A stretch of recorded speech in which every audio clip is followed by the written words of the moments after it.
Hello, good morning students. Up to the previous lecture, we have seen all theoretical parts related to the chapter current electricity. Now, in the previous lecture also we have seen some MCQs, that means multiple choice questions related to this chapter. Now today we are going to solve numericals. Now this one is the first numerical which we are going to solve. Now first I will read these numericals that will help to draw the circuit diagram. A battery of EMF 4 volt and internal resistance 1 ohm is connected in parallel with another battery of EMF 1 volt and internal resistance 1 ohm. इसका क्या meaning होता है? First we have to take one battery with its internal resistance. Now suppose this one is the battery of EMF E1. Now take another battery with internal resistance. Suppose E2 is the battery of E2 is the EMF of battery. Second, then these two batteries.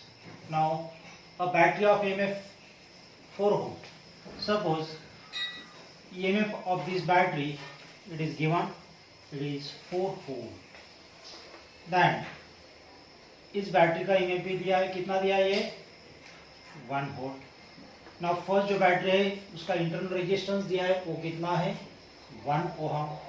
Another battery उसका भी internal resistance दिया है वो कितना है 1 ohm. Now these two batteries are connected in such a way that with their light poles connected together. That means we can connect light poles of these two batteries in this way. उसके बाद क्या दिया है? The combination is used. ये combination का use क्या है? For what purpose? To send current through an external resistance of 2 ohm. That means और एक external resistance है. इस resistance में से current flow हो रहा है. Suppose capital R is the external resistance. Its value is 2 ohm. अब देखो, two batteries are given. First battery का EMF है 4 volt, उसका internal resistance है 1 ohm. Second battery है, उसका EMF दिया है 1 volt, उसका internal resistance है 1 ohm. Now these two batteries are connected to each other in such a way that their light poles are connected. And a combination external resistors को क्या किया है? Connect किया है. That means as per the information we have drawn this figure.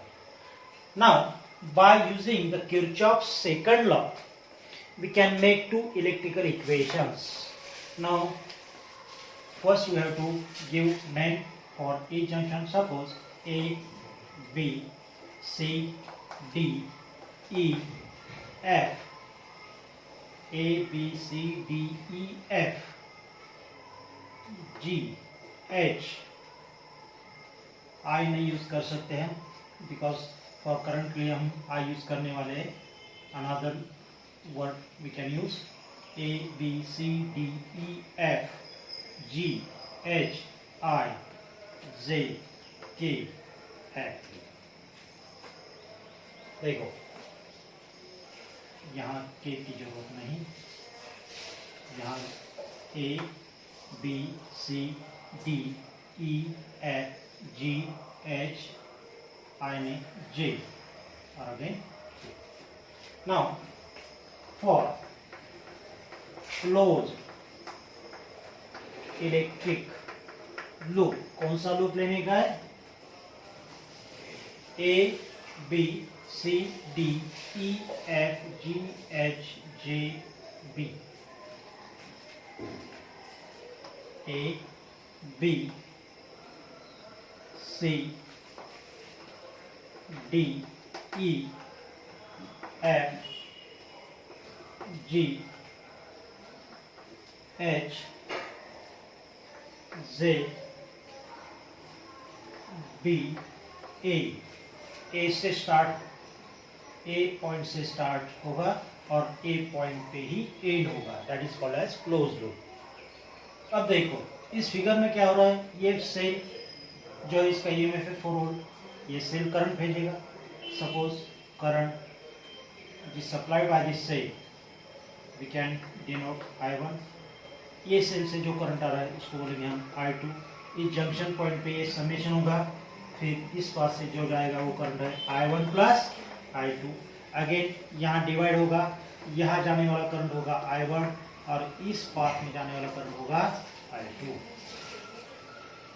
Now total figure is, now for this loop A B C D E F G H J B A, what we can write now? A to B, B to C, C to D, no register. Now from D to E, product of current and resistance. We know that according to Kirchhoff's second law and second sign convention, current and resistance का product negative कब लेंगे, जब जिस दिशा से हम read कर रहे लोग उसी दिशा में अगर करंट फ्लो हो रहा है तो ये दोनों का प्रोडक्ट जो है वो नेगेटिव आएगा। That means here we can write minus R into bracket I1 plus I2. Then no register here, no. Now for this कौन सा करंट जा रहा है, I2 जा रहा है, is it right? Then यहाँ करंट I2 है और internal resistance, suppose here R1, here R2, internal resistance, that means we can write here minus I2 into R2। जिस दिशा से लूप का रीडिंग हो रहा है उसी दिशा से करंट फ्लो हो रहा है, therefore product of current and resistance should be written negative।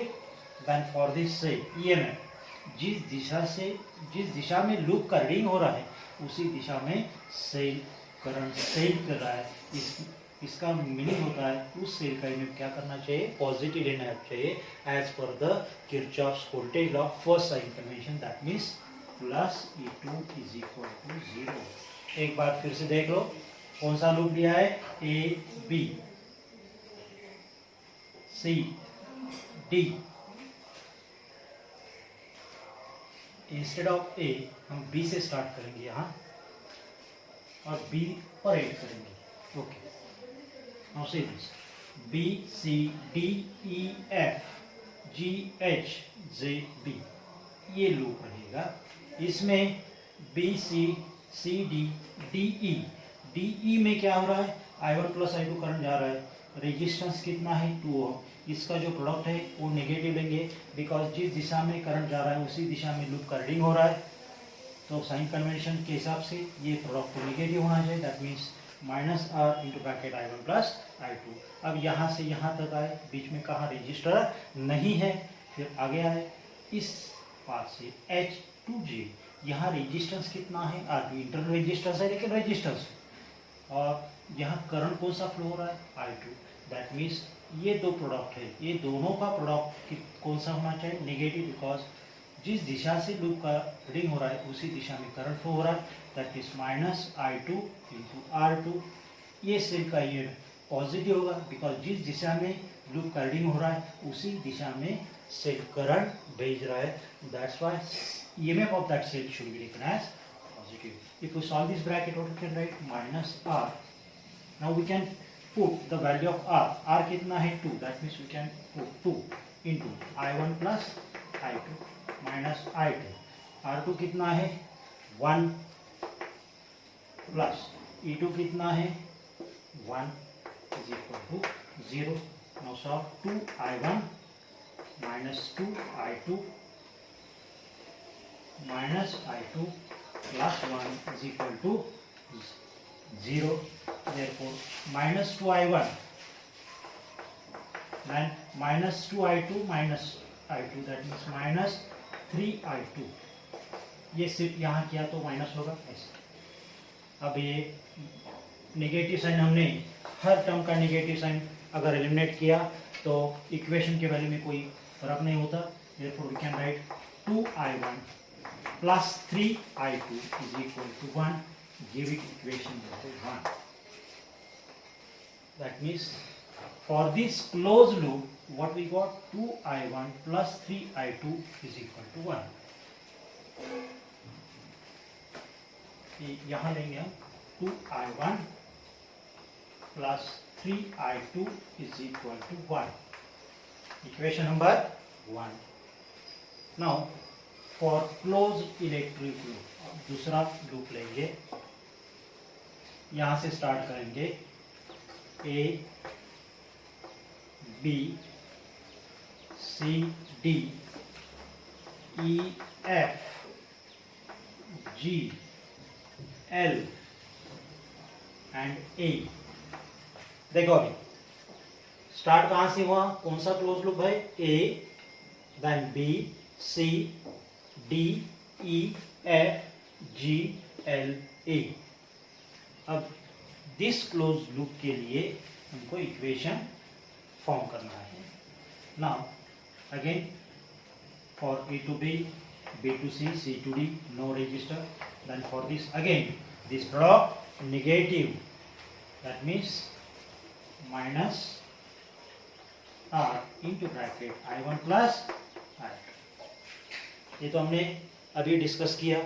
जिस दिशा से करंट फ्लो हो रहा है उसी दिशा में अगर हम लूप का रीडिंग कर रहे हैं तो ये प्रोडक्ट करंट एंड रेजिस्टेंस का प्रोडक्ट कैसा रहता है, नेगेटिव रहता है as per the sign convention.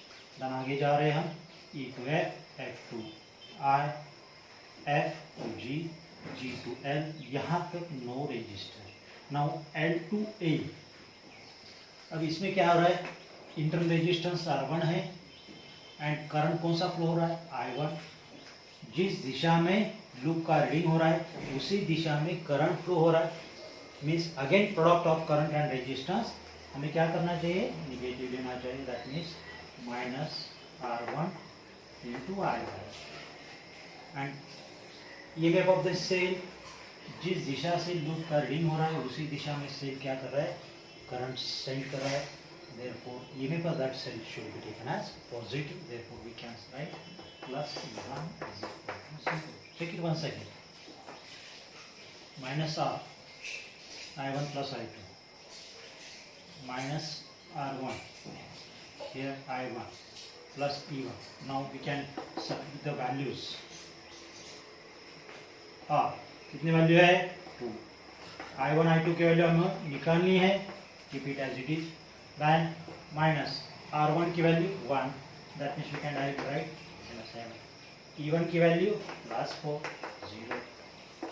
Then minus 2I1 minus 2I2 minus I1 plus 4 is equal to 0. Therefore this one minus 2I1 minus I1 minus 3I1, here minus 2I2. Shift this minus 4.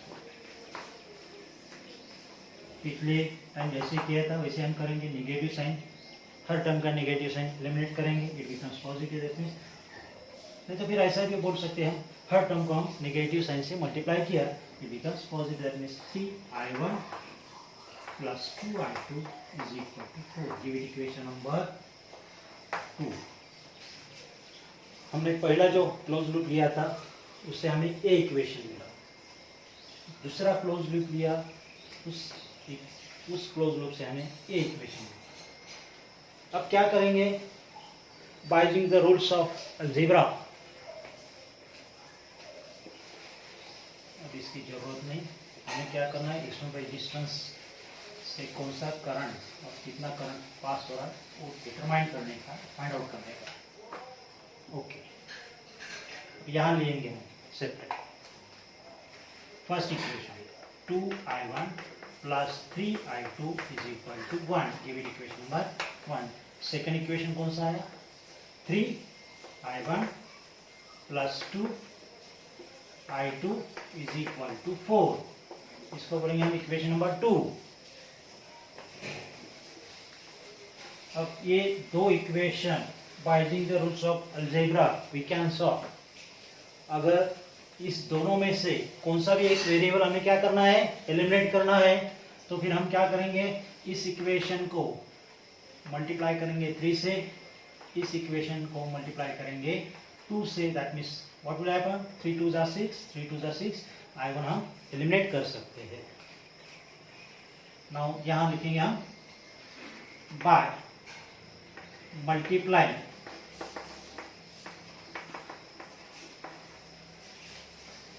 और ऐसा लिखेंगे multiply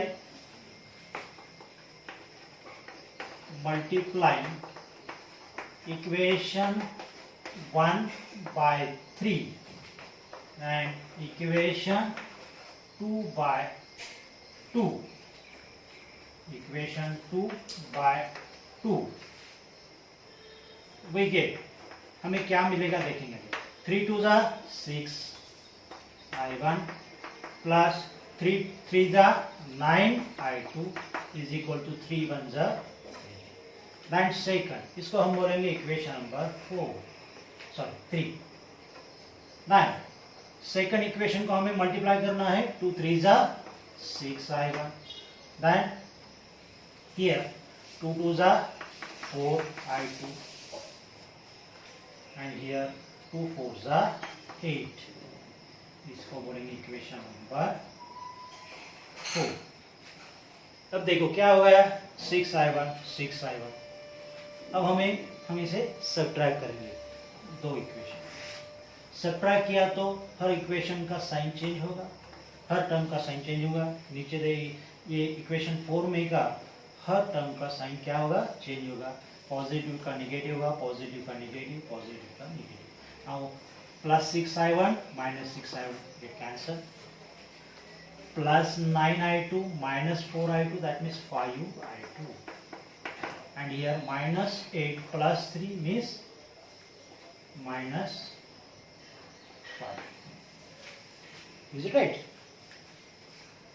ये plus I2, here minus 5.